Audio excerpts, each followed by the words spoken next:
What's up, guys? On the computer today we have 10 of the most popular beer shorts from the last month queued up on the laptop. I'm gonna roll it. I don't know what to expect. We're gonna take this journey together and we're gonna react. Let's see what happens. Beer short number 1. Life could be a dream, life could be a dream. Beer fridge roulette. Oh, he's got an actual gun with a suction cup on it? What is happening? What? Oh, if he's... I get it. Okay. Oh. This is... I mean, it's ridiculous. It serves no purpose. Like if you're going into the beer fridge randomly to pick what you want to drink, don't you want to A, drink it out of the top of the can, and B, you can just close your eyes and reach in there and see what happens? He's gonna shotgun. I know, but like, why? Roll number 2. These go by so fast, it's almost The hard to react. stars aligned for this to happen. Guys up in the crowd. Someone threw him a beer. He caught it, drank Hey, it. that was a great catch. That's rock and roll. Why is nobody talking about the throw? Did you notice what happens at the start of the parabolic motion? The cup of beer is literally upside down, and somehow the beer doesn't spill. For a brief moment, it behaves almost exactly like a textbook example of a free fall. This is- How? Well, the hold- moment so- that so- cup leaves the thrower's hand, so- there's only one force acting on it. Oh, what? Like, the first part of that short was the only part that was necessary. We're at a rock concert, someone throws a beer, the guy catches it, downs it, game over. We don't need to know the science behind it. Do we? And that's gravity. Both the cup and the beer inside are falling at the same Yeah, gravity makes things fall at the same rate, rate, okay? regardless of their mass. There's no relative force Yeah, we know that. We learned that in high pushing the school. beer out. But here's what I really want to know. What's more impressive, the guy who tossed the beer without spilling, or the singer who caught it one-handed while standing on the hands of a crowd, or even the person recording this perfect moment? You always got to give credit to the cameraman. Cameraman's always underrated. Camera work was on point. Science, who cares? The guy who threw it, also kind of lucky. The guy who caught it and drank it wins the award in that one, I think. That's a cool clip. All right, number 3.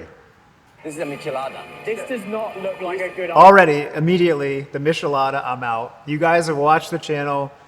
Mixing beer with tomato-ish stuff in any capacity is no bueno. Already in this clip, I see disgustingness going into a glass. I'm already out. A Mexican beer cocktail. It looks like something the witches in Macbeth mixed up. Well, hold up. What are they? They're eating. What are they eating?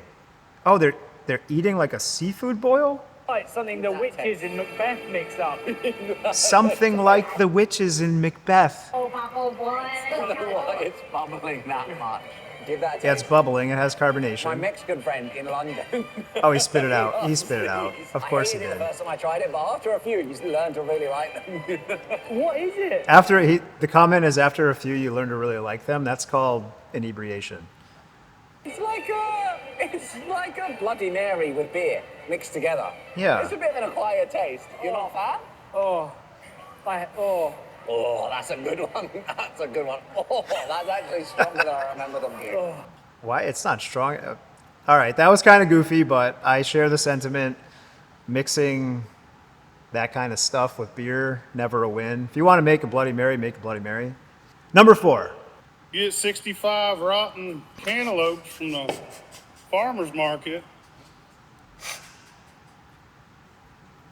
That got me. That got me good. Oh, I don't know why. Yeah, there's 65 rotten cantaloupes from the farmer's market. All right. What are you gonna do with them? I'm gonna cut them up, make a mash, turn them into liquor. Check this out. Of course you are. Oh yeah. They don't look that rotten. I mean, they look like modestly rotten. That one actually looks pretty juicy. All right, this is dragon. Come on, speed it up. Yep, okay, into the bucket. It's gonna take a long Pop time down to the fill water that in the bucket. pot, bring it up to boil and turn the heat off. All right, I'm gonna stir in 60 pounds of sugar. there's your alcohol. Filled it up full of water. Oh, that looks like baby All right. food. Okay, Pour rotten your baby sugar food. syrup in there. Now I'm gonna add some yeast. This is old school. Stir it up. Stir it up with your drill. Now I'm gonna add some yeast nutrient. Probably don't need it. Yeast nutrient going in. That's pretty basic stuff, guys. If you don't know, you know, fundamentally, liquor, spirit, is converting some type of sugar through fermentation into alcohol. And in this case, then Stir distilling it up it. again. Put the lid on it. Put a Wait lid till on it's it. done ferment. It's finished. It's ready to go. It's got a nice I'm gonna take pellicle on 20 it. gallons from here, I bet that's a nice sour beer. Look at put that. it in there, and let it sit overnight. All right. All right, it's sat overnight. You got to settle. Into the still she Put it goes. in my still. Yep. I got this bad boy going. What a I already ran. setup this guy has. This gentleman's got a great little banner here on his setup. Says, "Welcome to the shit show." I threw out half a gallon of heads. It's the moonshine I militia. got 5 quarts of hearts, and there's my first jar of tails. There it is. Let's taste it. And if you need one of these, hillbillymoonshine.com. There you go, Hillbilly Let's try Moonshine. it out. Get you some. This has 167,000 likes. You little cantaloupe smell. That's like to it. 0.1% of America has liked this video. He took like a swig of that. That wasn't like a. That was a gulp. Good. You little cantaloupe smell to it. A little cantaloupe smell. Oh yeah. Oh yeah. Oh yeah. That's a good run. Number 5. You've been opening beer bottles wrong your whole life. Okay. All right. You're all set. This is Have a like great day. opening a Thank you so banana much, man. backwards. Let's see what Ooh, happens. I need a bottle opener. Bottle opener? Yeah. No, those things are overrated. Just get something like this, sneak it under the lid, Yeah. and then I mean, boom. Oh, dude, thank you so much. No. You can't have an open container in a liquor store. What? Crazy? I mean, it's like an American rite of passage being able to open a beer bottle with your wedding ring, with your lighter. Anyone that's ever been to the party, the concert, the backyard barbecue, etc., I think knows that trick. Otherwise, you can just smack it against a rock and take your chances. I don't recommend that. Don't do that. Number 6. How is a beer better than Kingfisher Ultra made in the mountains in a natural and traditional way without any machines? Let's show you. First of all, I take good quality barley and start washing it. Wow, thoroughly. this is actually Hygiene really, and cleanliness have been taken really rich video, really organic. care of in this entire process. got Now grain we spread going in the barley basket. in the bright sun so that its moist part dries completely. After keeping it in the scorching sun of the mountain for a day, All right, the we dried barley them has all. become very crisp. Now it is Okay. time to clean it. We've It is actually sieved by malted in hand the and sieved sunlight. to make it absolutely pure. Till then, tell us in Wow, the he comments just from where you are he watching shook this he sifted the chaff, which is really kind of advanced. That was really cool. video. Now we take it to the mountain mortar where it is ground in a completely Daisy style. In a short while, the texture of the barley becomes something that we want. Now put Yeah, so if you're a home brewer and you're watching this, he's basically malted his own barley and he's cracked the grain to expose it, and the next step would be to add water. it in a clean cloth and keep it in hot water so that the Yep. malt comes out well from it. Now it is the turn of Okay. hops. First we add bitter hops, which bring bitterness and depth. What did he? Bitter horps? 2025, y'all. If you're not using your horps, you're doing it wrong.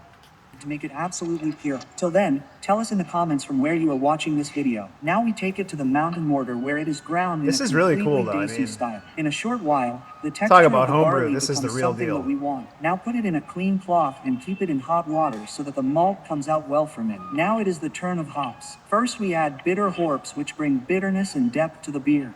Then we boil it well, and now we add aroma hops, which make it special What is flavor. The same which is felt as soon as you drink it. Now put this entire mixture in a glass jar and then add yeast, which will keep this beer for a long time. Put a lid in such a way that it remains open from one side so that the gas formed inside can come out. Now keep it in a cool and dark place for 6 to 7 days. This is where the real fermentation begins. After this, a little sugar is added to every bottle so that there is a mild sweetness I'm and bubbles can mesmerized. also be formed. Now with the help of a pipe, fill the beer in the bottle.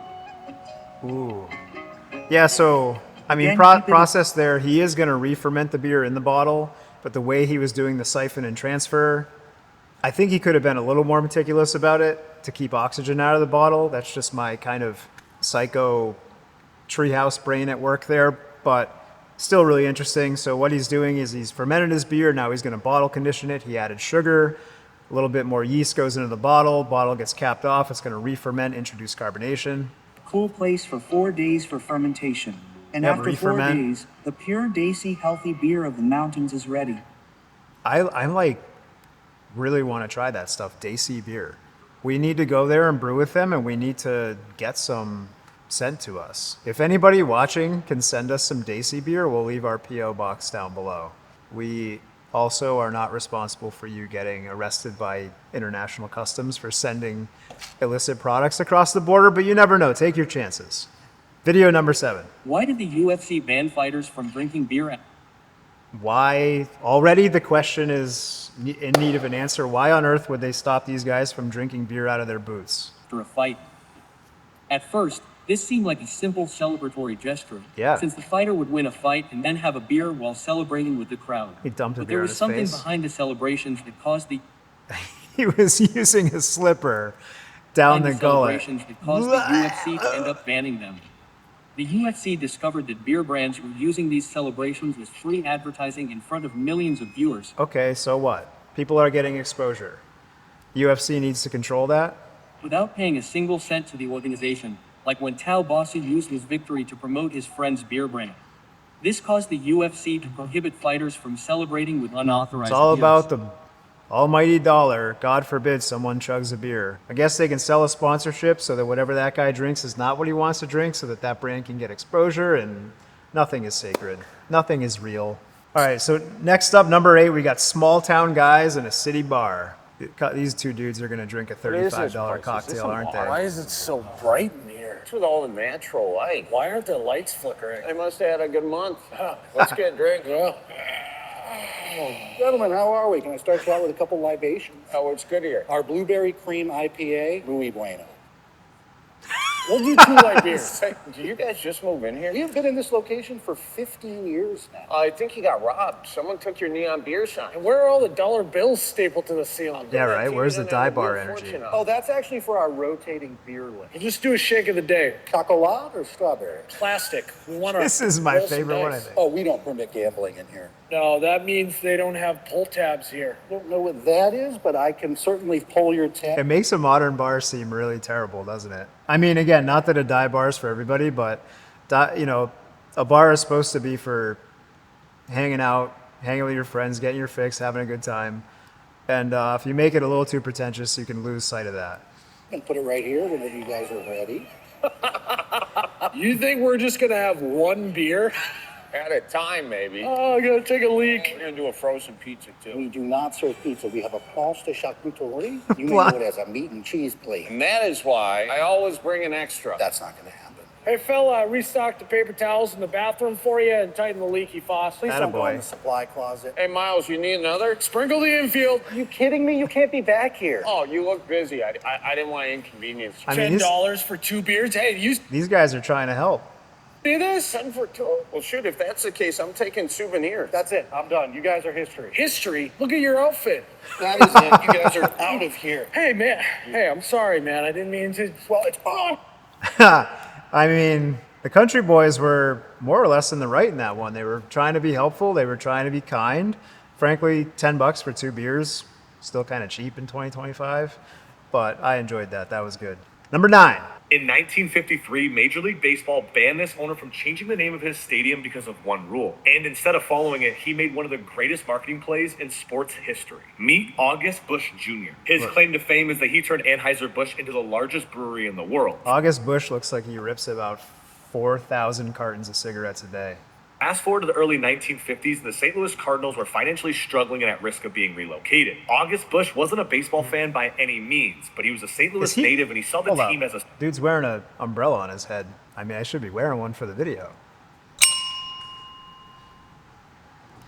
symbol of the city. So in 1953, he purchased the Cardinals to keep them in St. Louis. And this is where the story gets interesting. Busch wanted to rename his stadium Budweiser Stadium to promote his very popular beer. However, the MLB had an unwritten rule banning alcohol branding in stadium names. But that didn't stop August. Instead, he changed the stadium to his family name, Busch Stadium. Or so the MLB thought. Really, August was secretly creating a brand new drink called Busch Bavarian I love Beer, that. which would later just be called Busch. And the wildest part is, because there was no official ruling, the MLB couldn't do anything about the name. August also found the loophole of naming the beer after the stadium, not the other way around. Today, there's been 3 Busch Stadiums in St. Louis since 1953, and the name has become bigger than the beer itself. So next time you see a Busch, just remember it only exists because Major League Baseball didn't want to name a stadium after a beer. I did not know that, and you have to admire the cleverness, you have to admire the grind. Not naming a stadium after a beer feels like an arbitrary rule that shouldn't have been a rule, and being clever to work around it because you are the Busch heir to all the things is pretty epic story. Kudos, Mr. Busch. Nice. Number 10. Kind of a sandal into a basket in a cage. Oh. That's actually brilliant. It's actually brilliant. It's a deposit. It's a deposit to get your shoe back. Smart. Smart. And let me go on a subtle rant for a second. Don't steal glasses. They're not free. Stealing glasses, it's like anything else. You know, stealing a little makeup from Walmart doesn't make it okay. Stealing a glass from a brewery, also the same thing. Stealing, it's not legal. You can go to jail. Don't do it. All right, that's all for today, guys. If you enjoy this content, leave your comments down below. Subscribe to the channel. Check out the other videos. Beer is fun. We love it. Thanks for watching.